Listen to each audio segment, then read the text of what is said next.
Much has been made in the news conferences concerning Dabo Swinney and Brent Venables stealing signs.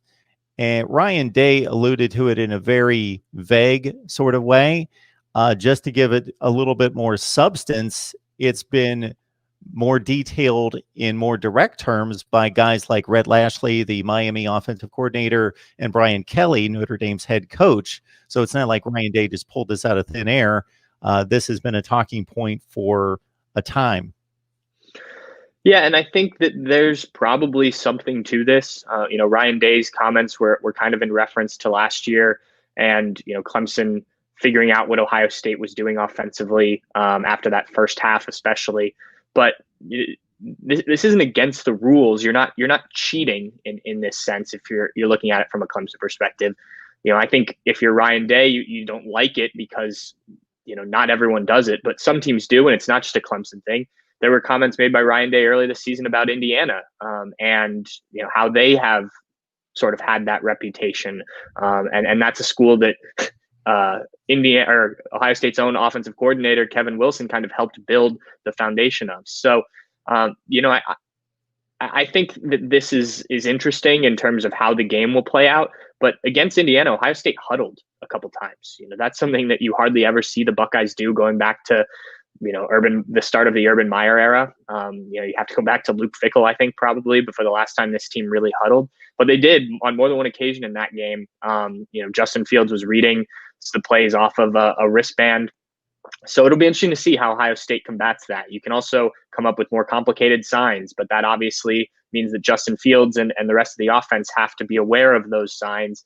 And that may take a little bit longer to process, especially when you're trying to run up tempo, which Ohio State does quite a bit. It's kind of a game within a game, I think, and it's within the rules, so you're allowed to do it, and teams can do it if they want to. You can debate whether it's ethical or not, but Clemson's here to win a game. Ohio State's here to win a game. So I think you try and find the best way you can to beat your opponent, and if that's what Brent Venables, who is a very successful defensive coordinator, stealing signs or not, does, then that's something Ohio State just has to be aware of and prepare for.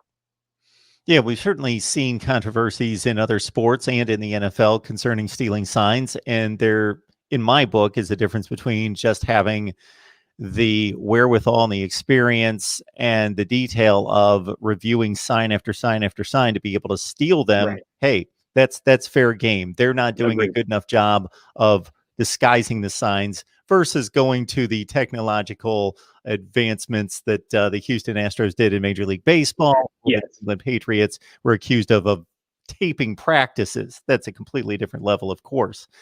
No question about that. It starts with Lawrence versus Fields. If somebody told me the Clemson won, I wouldn't be surprised. If somebody tells me Ohio State wins, I won't be surprised.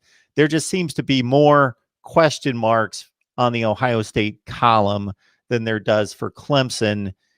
And that seems to be where Clemson has this advantage with perception. Yeah, I agree. I think that because a lot of that because Ohio State just hasn't played enough games to get a good read on this team. 6 games is normally halfway through a regular season where a team is still figuring itself out. If you go back and look at Clemson's schedule, 6 games in, I think they were in a bit of a dogfight in that game. Then the next week they played Boston College, where they had to come from behind, obviously without Trevor Lawrence. And then the following week was when they lost to Notre Dame, if I have the schedule correct. So, they were still figuring themselves out 6 games in the season. And I think Ohio State is, and I think that's why there are questions. And I think those questions are justified.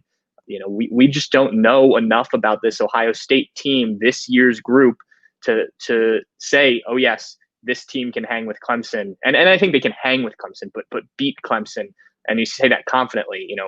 How will this secondary hold up against Justin Fields and these receivers? Obviously, they did a good job last year, but it's a whole different group. I mean, there were 2 first-rounders and another guy who was probably underdrafted in that secondary. Sean Wade was a part of it for a little less than half the game, but he was playing a different position. So this is an opportunity, though, for those guys to show up and do it. And as I said on another thing I was on earlier this week, if you're Ohio State and you want to prove that the 6 games that you play don't matter, there's a good way to do it. Beat Clemson, and then hope you play Alabama in the national championship game and beat them, because no one's going to say anything about an 8-0 Ohio State that beat both Clemson and Alabama to win a national championship. So I think there's a way to kind of shut up the doubters if you can beat both of these teams and look the part as a team that was a top 2-3 team coming into the season. Yeah, I also think that having beaten teams that are 6-1 and 6-2, named Indiana and Northwestern, if those were somehow replaced by Penn State and Wisconsin, same exact teams, performance, everything, people would just look at it differently. Agreed. I think so too. Pat Murphy, Bucknuts, 247 Sports. Please join him in the work that he does there and the rest of the staff there at Bucknuts. Pat, hopefully we get together next week talking about a game against Alabama, possibly Notre Dame. Right. Yes, hopefully that would be good. It would mean I still have things to write about.